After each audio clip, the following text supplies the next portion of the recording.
दोस्तों आज हम शुरू करने वाले हैं हिंदी व्याकरण का एक महत्वपूर्ण टॉपिक क्रिया, जिसमें हम जानेंगे क्रिया की परिभाषा, क्रिया शब्द की उत्पत्ति और उसकी रचना के बारे में देखेंगे तथा क्रिया के वर्गीकरण को समझेंगे और उसके उदाहरणों को देखेंगे। तो चलो शुरू करते हैं। सबसे पहले हम देखते हैं क्रिया की परिभाषा। क्रिया किसे कहते हैं? किसी वाक्य में प्रयुक्त वह शब्द जिसके द्वारा किसी काम का करना या होना पाया जाता है उसे क्रिया कहा जाता है। यानी जब वाक्य में किसी काम का करना या होना पाया जाता है या किसी कार्य को करने की प्रक्रिया ही क्रिया होती है। क्रिया एक विकारी शब्द है जिसका अर्थ होता है काम, यानी क्रिया का अर्थ ही काम होता है। क्रिया की उत्पत्ति धातु शब्दों से होती है, यानी क्रिया का मूल रूप ही धातु होता है। मूल धातु शब्द में ना प्रत्यय लगाने से क्रिया बनती है। किसी वाक्य में लिंग, वचन, काल आदि के आधार पर क्रिया का रूप परिवर्तित होने के साथ साथ संज्ञा एवं सर्वनाम के आधार पर क्रिया का रूप परिवर्तित होता है। क्रिया करने वाले को कर्ता कहते हैं।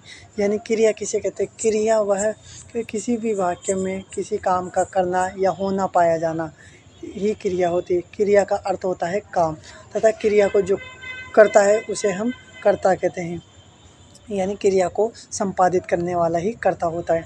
आगे चलते हैं, हम क्रिया के उदाहरण देखते हैं। तो क्रिया के उदाहरण है विक्रम पढ़ रहा है, शास्त्री जी भारत के प्रधानमंत्री थे, महेश क्रिकेट खेल रहा है, सुरेश खेल रहा है, राजा राम पुस्तक पढ़ रहा है, बच्चे क्रिकेट खेल रहे हैं, लड़कियां गाना गा रही है।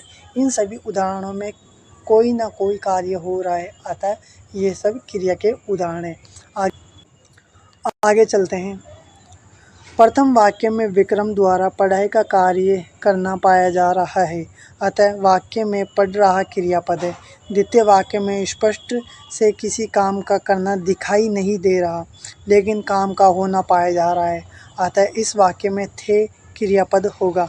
तृतीय वाक्य की बात करें तो तृतीय वाक्य में महेश द्वारा क्रिकेट खेला जा रहा है, अतः क्रिकेट खेलने का काम करना पाया जा रहा है। इस वाक्य में खेल रहा क्रियापद होगा। आगे चलते हैं। क्रिया शब्द।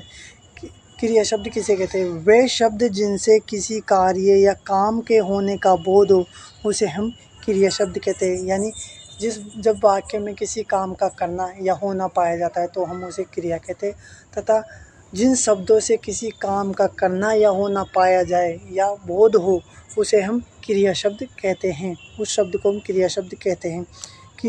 किसी वाक्य में कर्ता जिस कार्य को कर रहा होता है उस कार्य का बोध कराने वाले शब्दों को हम क्रिया शब्द कहते हैं। आगे चलते हैं। क्रिया शब्द के उदाहरण। क्रिया के शब्द के उदाहरण होते हैं खेलना, आना, जाना, कूदना, नाचना, पीना, चलना, नहाना, ये सभी क्रियाएं हैं। आगे चलते हैं।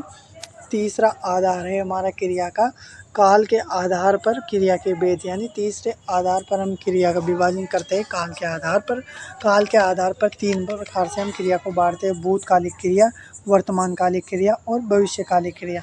हमें ये काल के आधार पर क्रिया का विभाजन है। भूतकालिक क्रिया वह होती है जिसमें कार्य पूरा हो चुका होता है तो वहाँ भूतकालिक क्रिया होती है, तथा वर्तमानकालिक क्रिया वह क्रिया होती है जिसमें कार्य वर्तमान में चल रहा होता है, तथा भविष्यकालिक क्रिया वह होती है जहाँ में कार्य भविष्य में प्रयुक्त होगा या प्रयोग होगा, संपादित होगा, तो वहाँ पर भविष्यकालिक क्रिया होती है।